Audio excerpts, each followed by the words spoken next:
You're listening to Just Believe, sponsored by Just Believe Recovery Centers, with your host, Brenda Swift, as she discusses all aspects of addiction, recovery, and sober living. And now, your host of Just Believe, Brenda Swift. Hi, everyone. Welcome to Just Believe Radio. This is Brenda, your host, and we are here on 900 AM, the Talk of the Palm Beaches, Monday through Saturday at 3 p.m.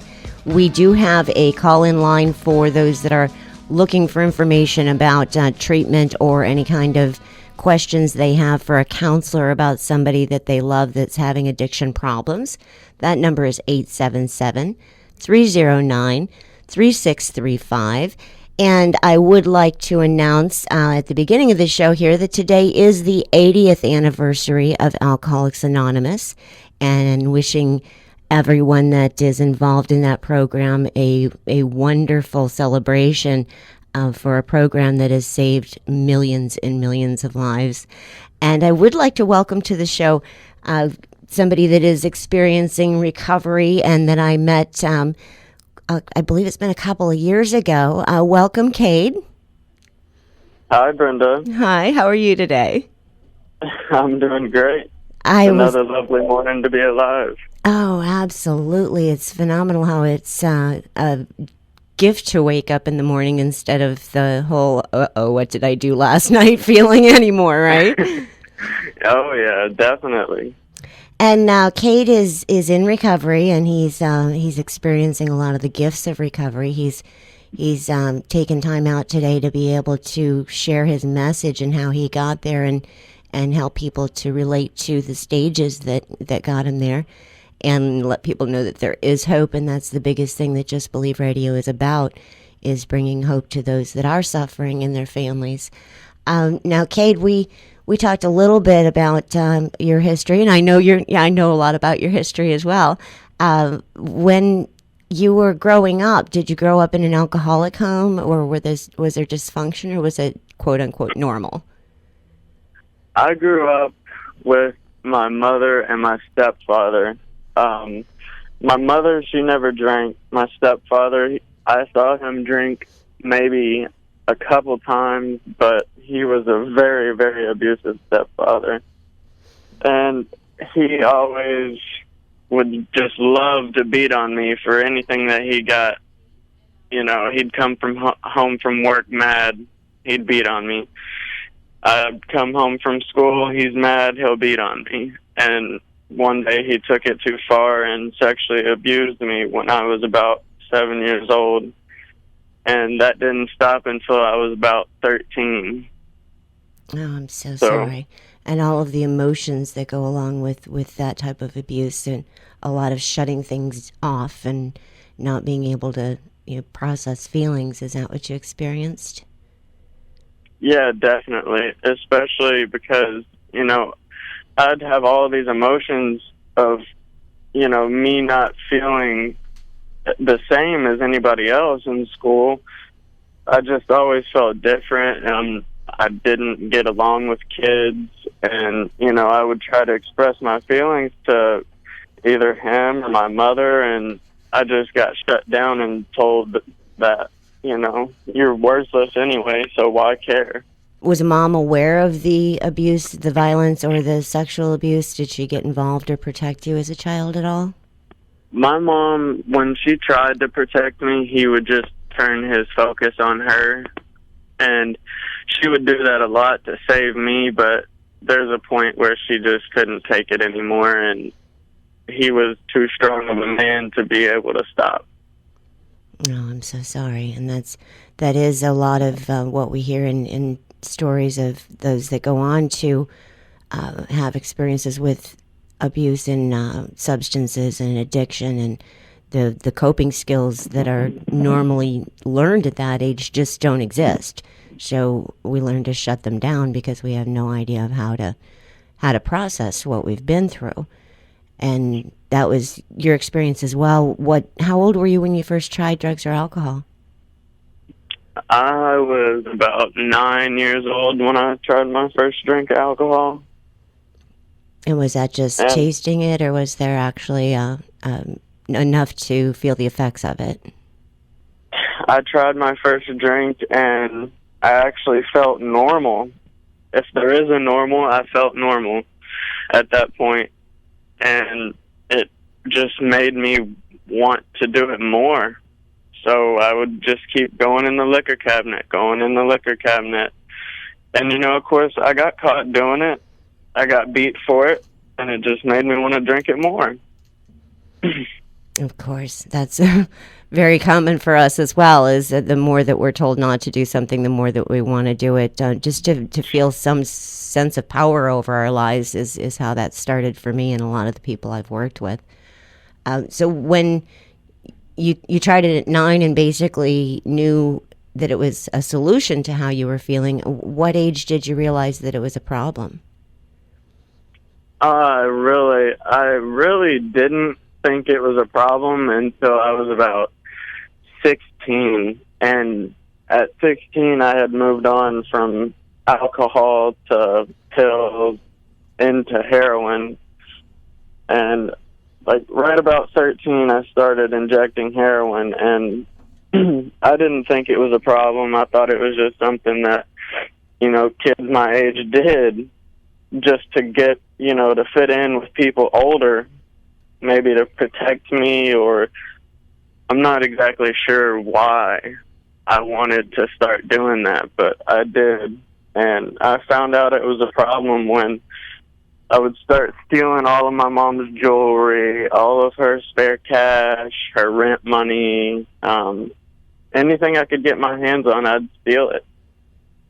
And that's when I knew I had a big, big problem. And that's, you said at 16 years old that heroin came into the picture for you? At 13, heroin came in. And was mom or anyone at school, anyone aware that was the path you were taking? I mean, did they see any effects of alcohol or getting into the drugs and try to help, or it was just pretty much off to the races? It was off to the races. There was nobody going to stop me at that point. Even when I was 13, I tried injecting heroin for the first time, and not even 2 months later, after starting that for the first time, I went to juvenile prison for setting the school on fire because I was high. And I stayed in there for 1.5 years, and as soon as I got out, I went straight back to it. Now, the juvenile prison, they don't really approach the topic of substance abuse. It's just, you were a bad kid, go sit here for a while. Exactly. That's exactly what it was. And, of course, that was just more beating and putting you down. It was the same as home, so it had no rehabilitation for me at all. You said the sexual and physical abuse with your father, is that when that ended? Was at 13 when you went into the juvenile facility? Yeah. My mom, while I was in there, she ended up divorcing my stepfather, and that's where I went a little backwards there. That was the happiest day of my life. I can imagine. At 9 years old, when I tried my first drink, that's when I met my real dad, and I fell in love with him.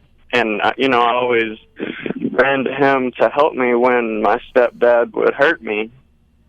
And my stepdad wasn't allowed, or my real dad wasn't allowed near my mother at the time, so he couldn't help me.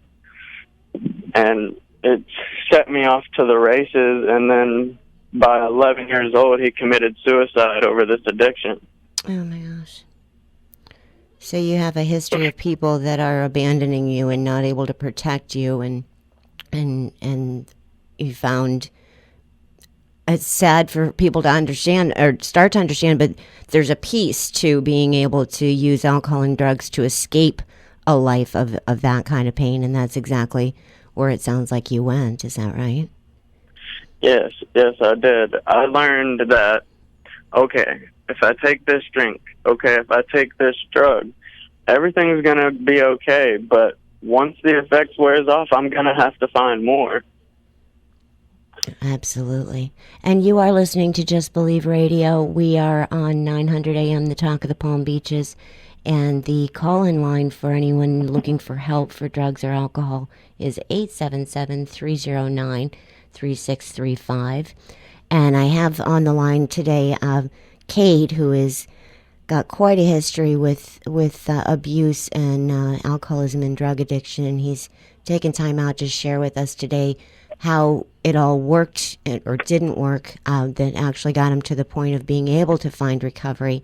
And what we try to do is let people know how these things happen, because a lot of society doesn't understand drug addiction and alcoholism is a medically recognized disease, and that it has an effect on the brain that craves more, and it's an endless amount of more, as much as you can possibly get your hands on, to shut down these emotions that we have no capability of dealing with.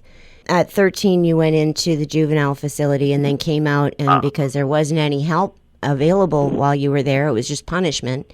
You just continued to do what you were doing. And how long did that last for you? When I got out of juvenile prison at 13, I had sex for the first time, and my first time I got my baby's mother pregnant with a kid. Oh boy. And yeah, so she obviously ended up miscarrying the baby because she was too young, the doctors were saying. And then it happened again at 14, and that's 14 into 16 is when I really started getting really bad. And I'd come home and I'd have to hold my arms up just so my mom wouldn't see that I was using drugs. I didn't want her to know that I had went as far as my real father did. Okay. But in the back of my mind, I wanted to go as far as my dad did because I wanted to die at that point. Absolutely. And he was sounds like he was kind of a hero for you in the midst of everything you were going through with your stepdad. Yeah, exactly. And so it continued until I was about 18 years old, and I ended up stealing a TV out of my grandmother's house. And she called my mother, and it was either rehab or jail. Of course, I picked rehab. Of course, it would be one in Florida. Right. We're going to take a quick break and come back and hear the solution that Kade was able to find. We'll be right back after this. At Just Believe Recovery Center, their highly trained staff has a combined 50 years in recovery and is certified to help with each client's individual needs. The program at Just Believe Recovery Center brings those suffering from addiction and their families the understanding needed to begin healing from the devastation and begin the path to a new and fulfilling life in recovery. The staff understands what addiction has done to your family and that no one chooses to become sick. At Just Believe Recovery Center, with a therapeutic process and a caring staff that understands addiction, their clients can choose to become well. Go to justbelieveradio.com for more details and call their 24-hour hotline today, 877-309-3635. That's 877-309-3635 for caring guidance and an end to the pain of addiction now. Just believe there is another chance and call 877-309-3635 today. Welcome back to Just Believe, sponsored by Just Believe Recovery Centers, with your host, Brenda Swift, as she discusses all aspects of addiction, recovery, and sober living. Now, back to your host, Brenda Swift. Welcome back to Just Believe Radio. We are here 900 AM, the Talk of the Palm Beaches, Monday through Saturday. You can listen online, live at justbelieveradio.com. And we also have a call-in number, which is really important for anyone that's going through the struggles of addiction and wants to get help. That number is 877-309-3635. And I'd like to welcome back to the show my guest, Kade. Hi, Brenda. Hi, Kate. I'm so glad that you. Actually, Kate found me on Facebook. I had worked with him at. Actually, you're about to get into that story, so I'm just really very grateful that you're here and that you're clean and sober. It's one of the gifts of being able to get to know people along the way that are trying to find recovery. So you want to recap what the stealing the TV that got you started on the path of recovery? Yeah. When I was 18, I was pretty much forced to come to Florida. So, of course, I came down, did my 30-day treatment, and I flew back home. Within 4 days, I was high. And at that point, I had learned so much in that treatment center that getting high wasn't fun anymore. It wasn't helping me bury my feelings anymore.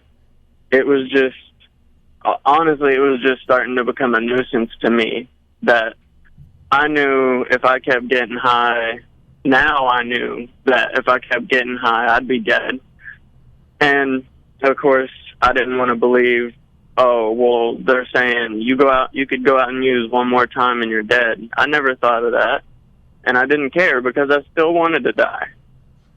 And so I probably went to 20 treatment centers in Florida after that, back and forth, still not believing. And then one day I get a phone number to Miss Brenda here, and it had to have taken her weeks to convince me to come back, because at that point I was hopeless. I had no hope for the program at all. I thought it was it was just a big cult for people who have problems to go cry and do all this other stuff. But Brenda is an amazing human being, and she really, really, really devotes herself to helping people. And Brenda finally got me to come back down, and I went to Just Believe, and it was a great place, but my head still wasn't there. So I ended up leaving after 14 days, and I found myself homeless in Florida for the first time, and that was the worst experience I've ever had in my life. And then, something clicked in my head that if you don't get it, you're going to die out on the streets in Florida, or you're going to end up like these 50, 60, 70-year-old men you see that are homeless down here in Florida begging for change. And I couldn't do that. So that's when I found out. That's when I hit my rock bottom. And thank you so much for the kind words, Kate. I know one of the things that makes such a huge difference for anyone to really start to get, no matter how many times they go through treatment, like you said, not even entertaining the idea of stopping using. The difference is when the families don't bail them out anymore. That is so difficult for them to actually say, no, you can't come back home again because I'm part of the problem. I'm helping keep you sick. And that moment, like you're talking about, of being homeless and seeing your future, if that path continued, is so huge. It sounds like it was a real turning point for you. It really was, especially that, after my real father had passed away, my mom treated me like a baby and gave me everything, everything that I ever asked for. And she didn't know that she was enabling me to kill myself. And finally, one of the counselors called and talked to her about it, and she finally cut me off. And it made me realize that, wow, I have nobody, and I have to step up and get this thing done, because if I don't, I will be dead, or I will be on these streets for the rest of my life. And that's not a thought that I could bear. I couldn't let my mom lose another baby. I just couldn't. And that was how long ago now? That has been a year and almost a month now. Yeah, congratulations. That is so phenomenal. It just absolutely touches my heart that turning point happened for you, because I know for those of us that continue to give back what was so freely given to us, when we see somebody struggling so hard and just not there, it's so difficult to know what'll happen. So you are an absolute miracle, Kate, and I'm so grateful that we were able to connect again and find out that you are clean and sober. We are at Just Believe Radio, and we do have a hotline, a call-in number for anyone looking to get help, and that number is 877-309-3635. So at that point, then, what were the steps that you took that got you started in recovery? Well, the first step that I took was fully in my innermost self, believing that I could do this. And at first, I was holding on to doing it for my kids, and then I was holding on to doing it for my mother, and then I figured out I can't do it for anybody but me. So I just went to the treatment center, and I stayed. I put my all into the work into that treatment center. I went into their transitional living. I got a sponsor for the first time. I started working the steps for the first time, and I found a higher power that I thought that I would never, ever in a million years pray to anything, especially for myself, it's God. But I never thought I'd find myself praying to anything because, oh, God did this to me, God did that to me. But it was myself doing it to myself. It wasn't anything other than me breaking me down. So I just, day by day, I got better.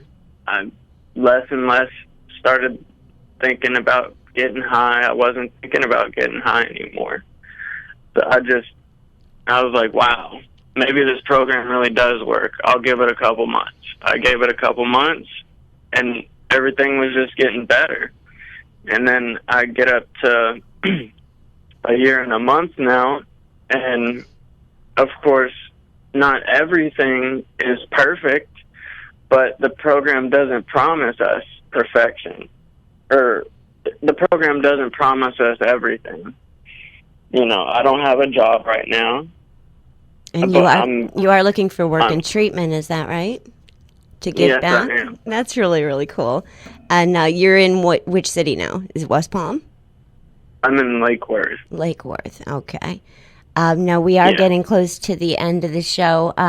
We'd love to have you back on another show when you do get the chance. And that'd be great. As far as reaching you, if anybody wants to call the hotline or instant message on our Facebook page, I will get the message to Kade about work. He's got a phenomenal story and just truly believes in being able to do this because he's overcome massive amounts of pain and addiction that most people wouldn't survive, and we've seen so many that don't, and you are truly a miracle. Kade, thank you so much for sharing your story. Thank you, Brenda. Now, if there is somebody out there that is wanting to get help but doesn't quite have the courage yet, what would you share with them to give them some hope? What would I share with them?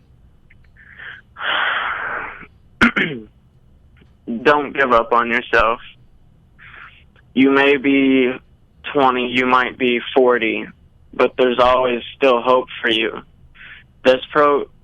You might not believe that this program works, but if you're homeless, if you can't stop using, what more do you have to try?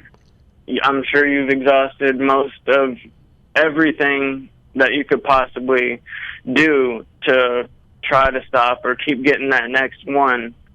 So all I gotta say is at least give it one try. And if you don't like it, the drugs will always be there. Ah, very good. Kind of the what have you got to lose at this point that we reached. That was wonderful. Thank you so much. And we will have you back on another show, Kade. Thank you so much. You're welcome. And you are listening to Just Believe Radio. We do have a call-in line for those that are ready to get some help and start on the path that Kade has shared about. And that's 877-309-3635. And if addiction is stealing your dreams, just believe there is another chance.